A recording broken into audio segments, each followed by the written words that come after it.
I talk to so many seniors who are wondering what to do when they turn 65. Should they take Medicare right away or should they delay it? Today, I'm explaining everything you need to know so that you can determine whether or not you should take Medicare at age 65. And be sure to stick around to the end because I'm going to include some updated information relevant to recent Medicare changes that could impact your decisions. Medicare is a health insurance program for folks 65 and over and certain people under 65 with disabilities. In general, everyone's eligible for Medicare the first day of the month that they turn 65, unless you're born on the first of the month, in which case you are actually eligible the month prior to your 65th birth month.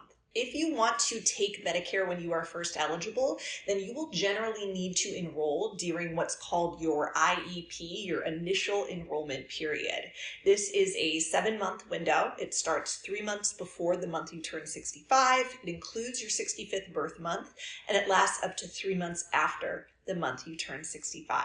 For many people, if you miss this initial enrollment period for Medicare Parts A and B, then you could potentially face a lifelong Part B penalties. If you miss your Part B enrollment and you don't have other prior creditable coverage, then you could be penalized 10% of the Part B premium for every 12 months that you went without creditable coverage. And the Part B premium generally increases every year, so over your lifetime, these penalties could be really huge. But that being said, some people are so nervous about this Medicare Part B penalty that they actually go ahead and enroll in Medicare Parts A and B before they really need to. You see, some people can and should delay Medicare Part B. In certain situations, you can delay your Medicare enrollment and not face any penalty. Like I mentioned before, Medicare isn't free. Most people on Medicare Part B have to pay a premium of $174.70 per month,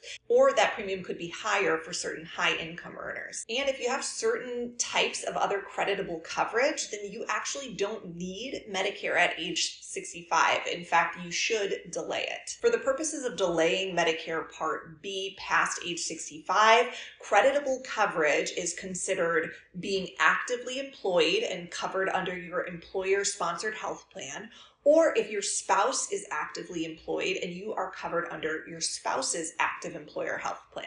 I'll stress actively employed here. So retiree coverage or COBRA benefits generally doesn't count when it comes to delaying Medicare Part B without penalty. So to reiterate, if you are still working past age 65 and you have health insurance through your employer, or your spouse is working past age 65 and you have health insurance through their employer plan, then you can delay Medicare Parts A and B without penalty. In fact, you can simply do nothing when you turn 65. You don't need to let Medicare know that you're delaying.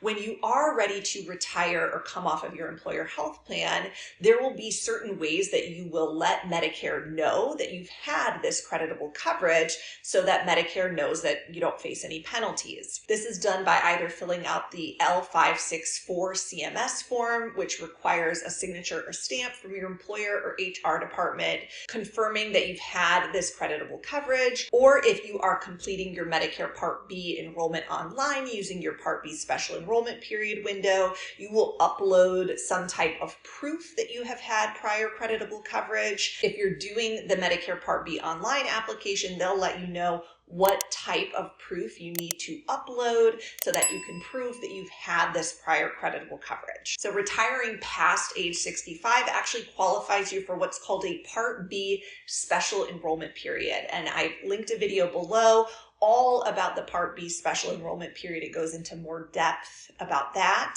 But in general, you can apply for Medicare Part B at any time that you're actively employed with employer-based health coverage, and you have up to 8 months after that coverage ends to apply for Medicare Part B without penalty. So when it comes to deciding whether you should take Medicare at age 65, in general, you should take Medicare at age 65 if any of the following apply to you. You don't have any health insurance currently. Maybe you have a marketplace or ACA health insurance plan.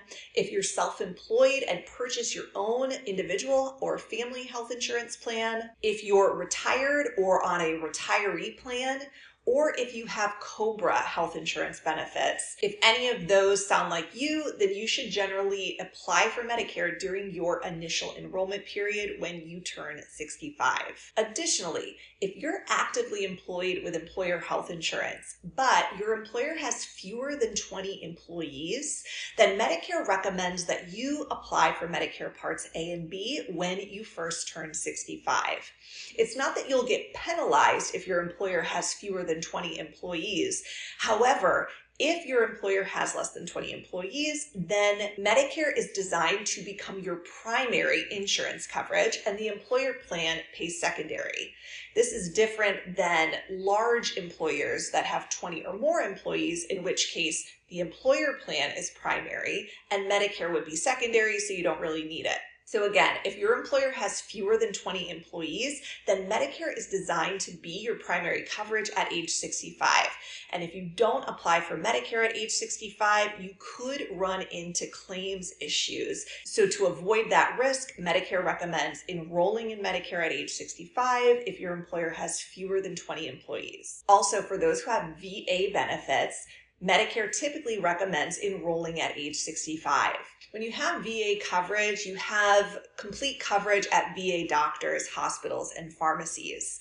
However, if you want to use non-VA providers, you may want to use Medicare benefits to go see those non-VA doctors and hospitals. Having VA coverage is not considered creditable for delaying Medicare Part B. So in other words, if you think you may want Medicare Parts A and B in the future, then you should enroll in Medicare at age 65, even if you have VA coverage, in order to avoid any potential Part B penalties later on. So in general, my advice has always been to delay Medicare if you're actively working and you have employer health insurance coverage that you like and that's affordable to you. Not only does that save you money on paying your Part B premium, it also reserves your Medicare supplement open enrollment period. Anyone who wants a Medicare supplement or Medigap plan, those two words mean the same thing, that open enrollment window is a one-time window that's triggered by your Medicare Part B enrollment. So for folks who do enroll in Medicare Part B while they're actively working, and then much later on they retire and maybe at that point they want a Medicare supplement plan, they may not be able to choose any plan they want with any insurance company because their true Medicare supplement open enrollment window is triggered by your Part B effective date. So waiting to enroll in Medicare Part B until you're actually ready to go on to Medicare can help to preserve your Medicare supplement open enrollment window. So my general advice has usually been to just delay your Medicare enrollment if you're actively working past age 65 and you have health insurance coverage through the employer that you like that's affordable. However, it's important to note that there are new changes impacting Medicare Part D coverage that could impact whether or not your employer-based health coverage is creditable for Medicare Part D. And with these changes, which I'll explain more about in a moment,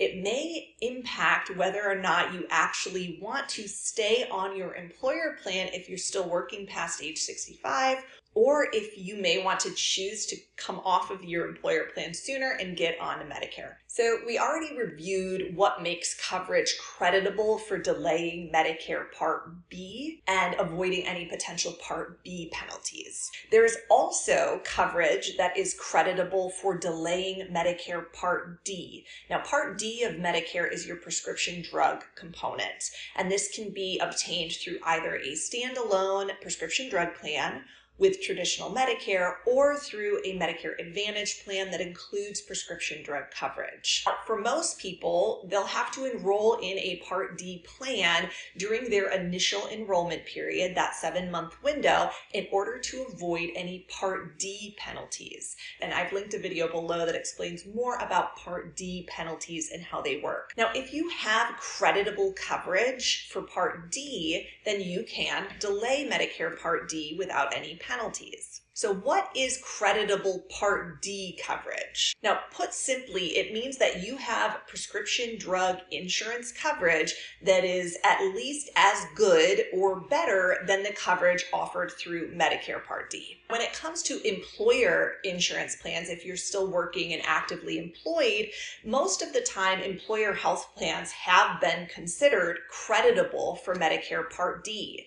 It's not required that your employer requires a creditable Part D plan, but they are required to let you know if your employer health plan is not considered creditable for Part D with Medicare. And if this is the case, they will notify you and let you know that you must enroll in a Medicare Part D plan in order to avoid any penalties, right? If your employer coverage is not creditable. Historically, it's been pretty rare that an employer plan wouldn't be creditable for Part D because historically Medicare Part D coverage isn't all that amazing. You've had a high deductible and then the donut hole, the coverage gap. So based on our experience, usually any employer-based health plan is at least as good or better than Medicare's Part D coverage. However, with the changes to Medicare Part D based on the Inflation Reduction Act, in 2025, Medicare Part D plans will now be requiring a much smaller cost share from people enrolled in Medicare Part D. There's a $2,000 cap on your Medicare Part D prescription drug spending in 2025, which is new. And because of this, it's predicted that more employer plans that maybe were considered creditable for Part D in 2024 and prior may not be considered creditable for Part D as of 2025. Now, again, if your employer plan is not creditable for Medicare Part D, then your employer plan must let you know this in advance and give you adequate time to enroll in a Medicare Part D plan. So that can become an important component to determining whether or not you want to delay Medicare altogether when you're working past age 65, or if you want to come off of your employer plan and go on to Medicare, get a Medicare Part D plan, maybe a Medigap plan, or a Medicare Advantage plan, depending on your needs. So whether or not you take Medicare at age 65 will really depend on several different factors. However, it is very important to be aware of the penalties that may be associated with delaying Medicare Part B or Medicare Part D for certain folks. If you have questions or concerns, you can feel free to reach out to me and my team. We are licensed independent insurance brokers, so we help folks with Medicare supplement insurance, Medicare Advantage plans. We're licensed in most every state. Our service is completely free of charge, and we are here to help people find and enroll in the best plan for their needs. So you can always reach out to me and my team if you have any questions. Thank you so much for watching, and we'll see you soon.